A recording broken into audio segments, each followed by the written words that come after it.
everyone, in this tutorial we're going to be taking a look on how you can be able to paint your lighting on your pictures. So one of the questions that I get to ask always is, people asking on how they can be able to paint light into their images. So in this tutorial, that's what we are going to be covering. And before we start, if you are yet to be a subscriber, so this is a good time to subscribe to the channel so that you don't miss any new post that comes in, and also to turn on the notification bell to stay updated on our latest videos. So without wasting much of our time, so I'll just get right into the class. So first and foremost, this is just a quick design I made just for the sake of the tutorial. So it's not a real and flyer, but just a concept that can be able to show how to paint your light. So first and foremost, I have my picture here. So what you need to do in terms of painting your light is you have to identify the source of the light. So that is one of the first thing that you need to identify. Where is the light source coming from? So the light source will determine the areas at which you're going to be painting. So but for the sake of the tutorial, I made a glowing text behind my subject, so which means that the light is coming from behind. So that is what you are going to be saying, and that's what we are going to be doing together. So what you need to do is to first add your curve. So you cutting out your image, right? So you are bringing it into another and composition, you are bringing it into another layer. So first and foremost is that you need to first take out the present light. So I'm going to take in this point here, just drag it down. You can see that it's affecting the whole layer. So what you need to do is just to clip mask it here. So what I'm doing here is to turn off the light that is on the picture. So just turn the light off, and then from this here, this and what's it called, this mask that we have here, I'm going to be painting the areas at which the light is coming from. So now that we've taken down the light which was originally on the image, now we have to now identify and paint out the areas that we want the light to affect on our image. So as you can see that the light is coming from behind our subject, so I'm going to be painting the part at which the light should affect. So in terms of where you need to paint, right, it's something that you get to understand better as you progress in the journey of just painting your light. And you can also look into and what you call Google, just and check for images and maybe and how light affects images, or and a subject, right, how light affects characters. So you can be able to see different variations of if a light is coming from behind where you need to paint, if the light is coming from the front where the light needs to be touching. So you have to understand those parts.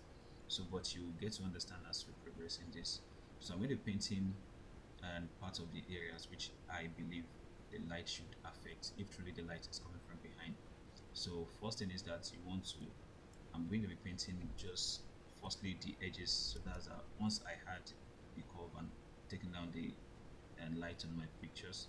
So what I do next is just to take my brush tool, and then the opacity is currently at 20. I've changed it to 100. So you first paint, but I don't want it to be too sharp, so I might just start with 50. So just be able to identify areas at which I believe my light should affect. So I'm just roughly painting areas at which I believe my light should, and the light should affect. So I'm doing that roughly here. So just when the light is coming from behind, it should be a touch here as well. So I will be switching between my brushes.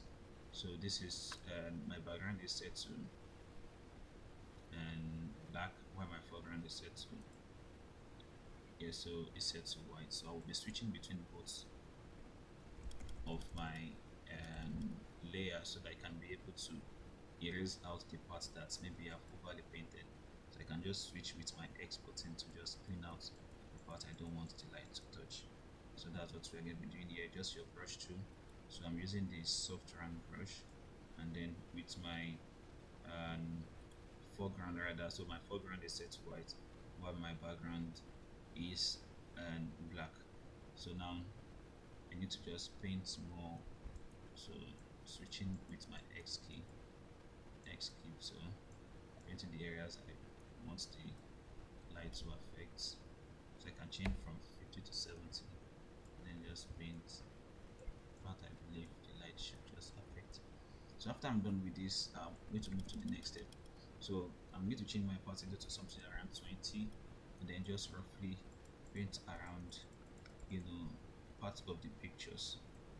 So you can actually see now. Just increase the and what's it called, the opacity to 20 again, and then just painting the faces. So this time around, I'm just trying to give some light as if there is another source of light, not initially the one coming from behind, just to be able to lit up my image a bit. So that's what I'm doing here. So not too much, as I'm reducing the opacity of the brush, and then giving much more highlight to parts that the light is really going to affect.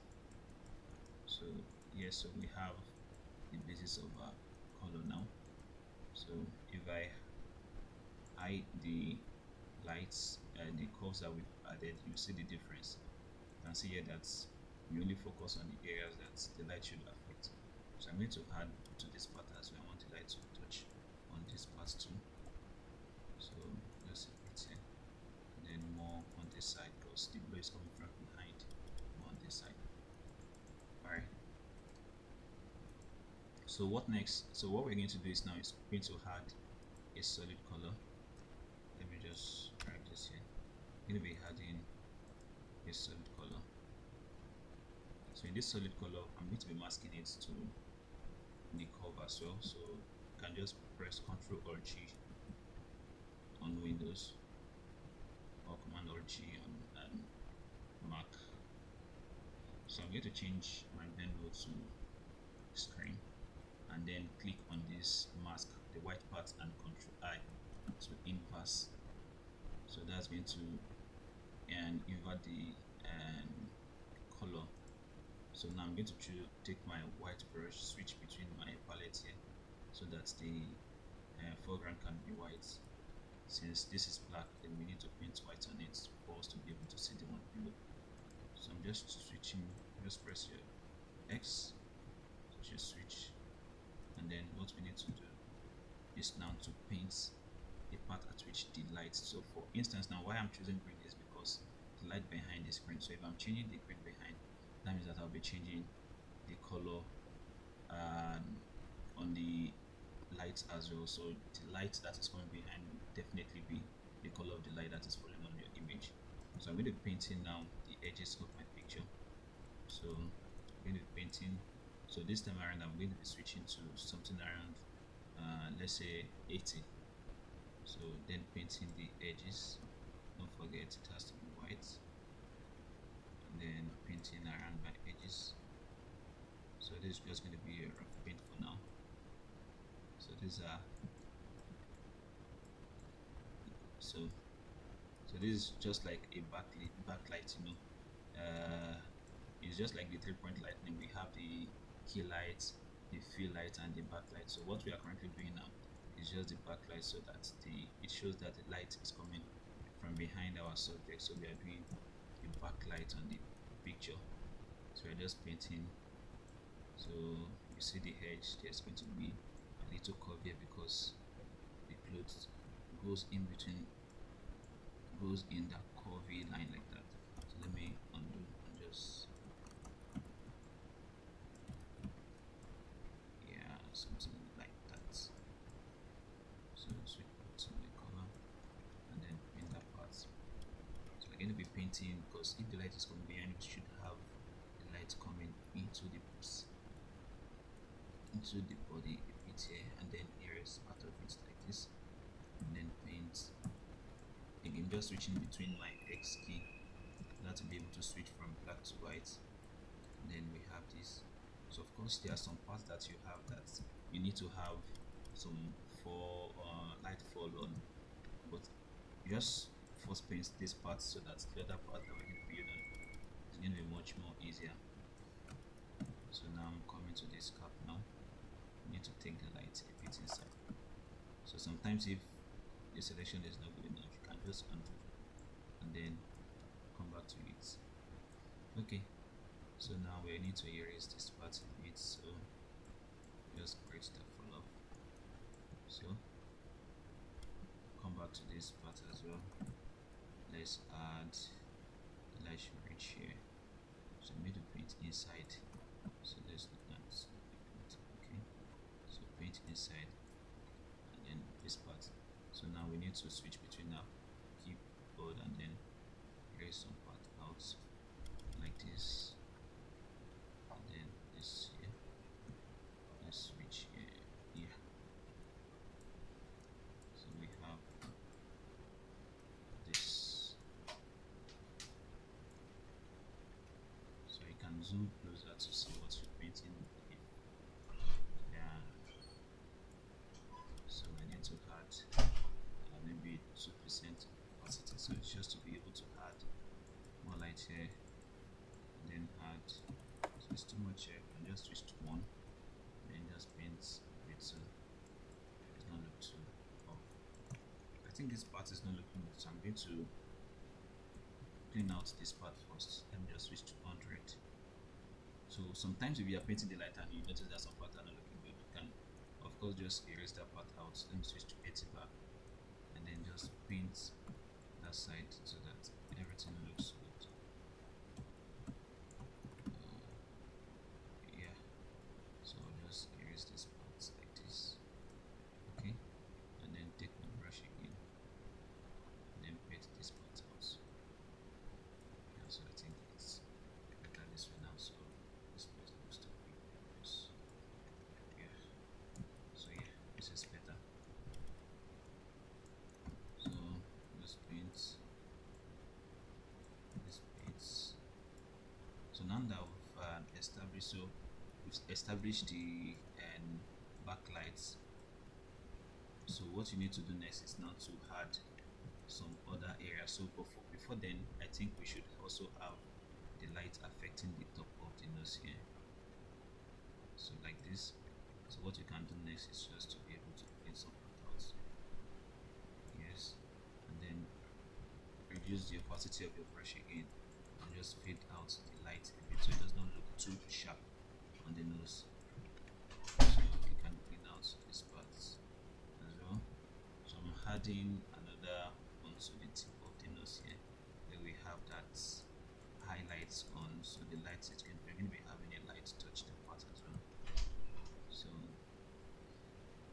there we are on that. So what you need to do next is now to add some other lights, which I can be able to have much more control over. So I'm going to make you can make duplicate of this color that you have here, or you can just use this as well.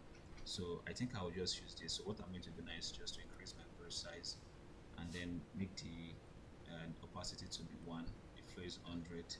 So I'm going to be painting some parts of the head and the and what's it called, and capsule that I feel like the light too should fall on. So I'm going to be adding that to the body now. So what we are just doing is just to make sure that when you have a light that is intense at the back of the character or the back of your subject, so there's tend to be the fall off on parts of the faces, so you cannot just have the highlight too sharp and then it's not falling into the faces as well. So that's what I'm going to do in this part now. So I'm just painting parts of the face which I feel the light should have affected. As we can even see on this picture, I believe the light was coming from both the right hand side and the left hand side. So it's an opportunity for you as well to give you clue on where you need to paint. So if luckily for you, if you are painting lights, if you are painting your lights, if the subject you are using or the image you are using is somehow related to the lights at which you are using in your new design. For instance, now for this picture that I'm using, the light is almost looking similar to what I'm also painting, so it's give you clue on the part at which you need to paint. But sometimes it might not be like that in every cases. Sometimes your picture that you are painting, you understand, might not be the direction at which the light in your design is. So that should not mean that where the lights are is where you should paint on your picture. It should be where the source of the new background that you are using, the source of the light should be what should affect your image. So but for this case, part of it is that the image I'm using, some part of it is also where my light should fall on. So it's just giving me a clue as well where my light should affect more and where it shouldn't.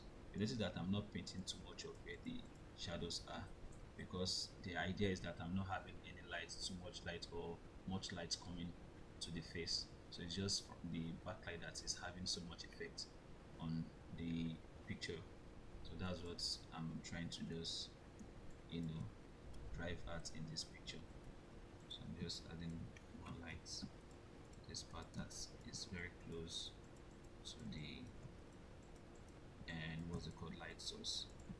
So that's what I'm doing here. So we can also add a bit of the light thinners here. So a bit here. So now you can see what we already have here. So I'm going to add it to the cap here as well, because you can see that it was looking too, yeah, if it's too much you can definitely erase some parts out. So this part we need to reduce the, yeah, line here and draw this part out back. Series. Okay, so with this now I think we are building something good already. So what we need to do next is just look for other parts that you might be missing out. Let's take for instance, okay, so we have something here. So another thing, that I can make a duplicate of the same color, or let me just in a solid color again. I'm going to mask my background to it again, change the color to green, then Control I to invert my mask. So now I just want to, don't forget to change your blend mode to screen. So now I'm going to be painting, just adding more lights. So the reason why I'm having the second light is so that I can be able to easily correct one without having to affect the other one that is already there. So in such a way I don't want to clean this sharp edge while I'm already erasing the other bits of the light as well. So I'm just making the light to be much more intense. So in such case I can even reduce the opacity if I notice that it's becoming too much. It should not be too much here. So I'll just add a bit here. So we have something here. So for the ear as well, you can see that if the light should have an effect here. So I need to also trim out this part as well. I want to look too sharp, and then change the opacity to 2 to give a color for it as well. It's not be too much, something like just 2. And then this area as well, this angle as well. So I believe that as time goes on, as much as you are practicing the light painting and what's it called in your designs, you understand the areas at which you should paint and areas that you should not paint. So just adding extra light to the faces, to the parts, and then maybe to this eyelid. Just not too much. Should just have effect on it, not too much. Yeah. Okay.